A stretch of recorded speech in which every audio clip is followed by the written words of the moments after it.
I'm gonna show you how to hide or silence your alerts if you're in a group with probably 5 or 10 people and you're constantly getting these replies and alerts.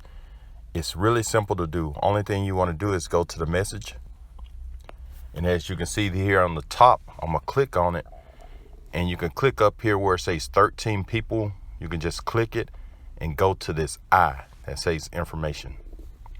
Once you do that, you scroll down until you see this hide alerts, and you turn it on and hit done. I'm gonna go back, and as you look to the left, you'll see that moon shape. That means when alerts and stuff come in, it'll be silenced. You won't even know it. So you don't remove yourself, you just eliminate all the alerts.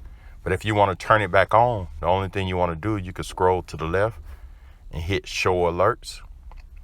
And if you want to turn it back off, you can slide it. This is the shortcut. Just slide it to the left and hit hide alerts.